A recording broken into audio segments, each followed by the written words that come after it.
Hey guys, my name is Ryan. And my name is Miska. And welcome to Overwatch Central. So since Overwatch has existed, each of the heroes' styles and abilities have had them segregated into specific groups or roles. We all know by now that Genji is an offense hero, Reinhardt is a tank, Mercy is a support, and that format of categorizing heroes is present in all sorts of games. But recently these broad definitions of roles have become a little bit vague in some cases, and with the addition of Sombra, a new style of Symetra, and a more prevalent triple tank lineup, we wanted to go over the issues that it causes and asks whether having these roles in Overwatch is still healthy. Triple tanks is the flavor of the month right now, but to many people's dismay. Recent tournaments have included a good amount of them, even quad tanks in a lot of situations. And whilst this video isn't really about the triple tank meta at all, it does bring up a question that has been on a lot of people's mind recently. If Overwatch didn't have these set roles of tank, support, offense and defense, would there be as many complaints about certain categories of heroes just being stronger and better than others? Or would the focus just more land at these individual heroes, how to utilize them well, and would that change our way of playing and approaching the game?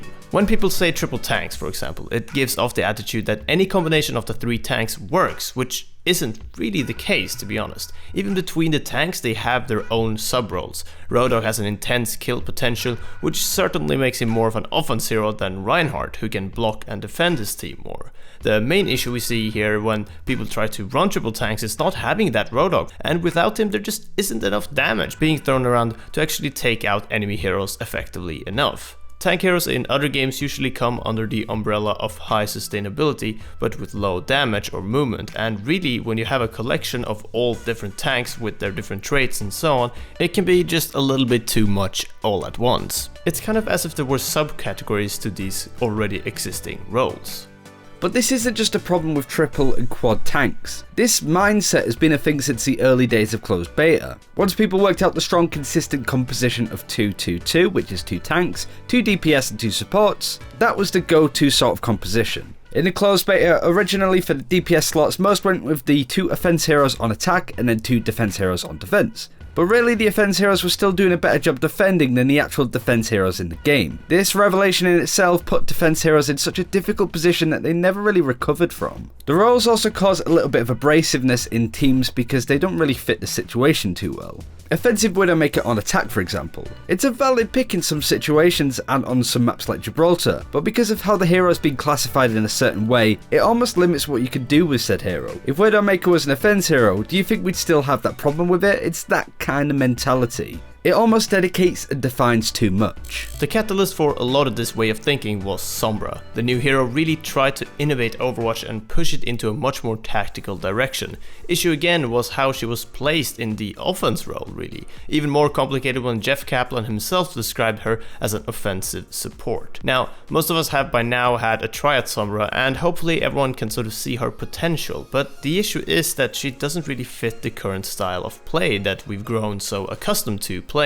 And whilst we've seen pro teams and our friend AlphaCast as well make good use of her at a high skill level, it's very difficult to replicate that style of play in our own games. So most of the time we just go without it. It's kind of like a high effort and low reward hero at the moment. And even more importantly, she's extremely situational. In short, it feels like the roles have made us a little bit too narrow-minded. They've become such a strong foundation for the game as a whole, the meta and how we play it and how we approach every single match, that the other hero that tries to define the norm is often ignored and chosen over something that is just a little bit more safe and sensible.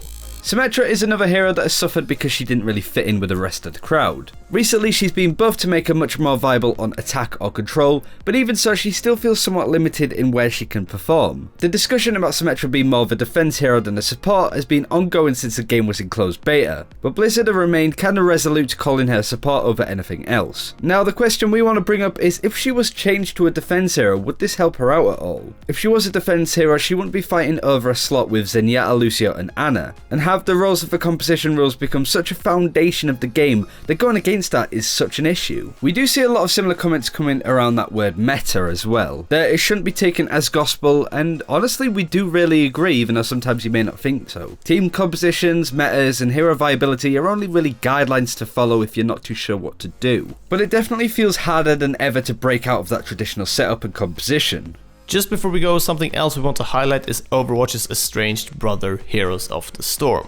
Now, Heroes of the Storm is a MOBA, one of the most popular kinds of games out there with the likes of League of Legends and Dota. MOBA games are famous for having different roles in these teams and put a lot of focus on these roles, especially with skill or talent building and item purchases as well. Heroes of the Storm had things such as the specialist role, but over time it's become a little bit more unorthodox and it's been harder to define. So Heroes of the Storm has as well tried to step away from that a little bit, and just step away from specific roles as a whole. Varian Rin was added to Heroes of the Storm as a hero and was announced at BlizzCon, and he's a good example of a hero that can actually be a tank hero or an assassin depending on how you play him. But also the likes of Cho'Gall, that hero that actually needs 2 players at once to actually be playable, can really change up the way people look at the game. Now you can really see that they're trying to break the mold of predetermined roles and in a sense smash the wheel that is how traditional MOBAs work. I feel that this could be healthy to be done to Overwatch as well, so we aren't as stuck between selecting different types of roles and instead can actually select different heroes. But because of the pace and the dynamics of Overwatch and the dynamics of hero switching as well, it might be just a little bit trickier to pull off.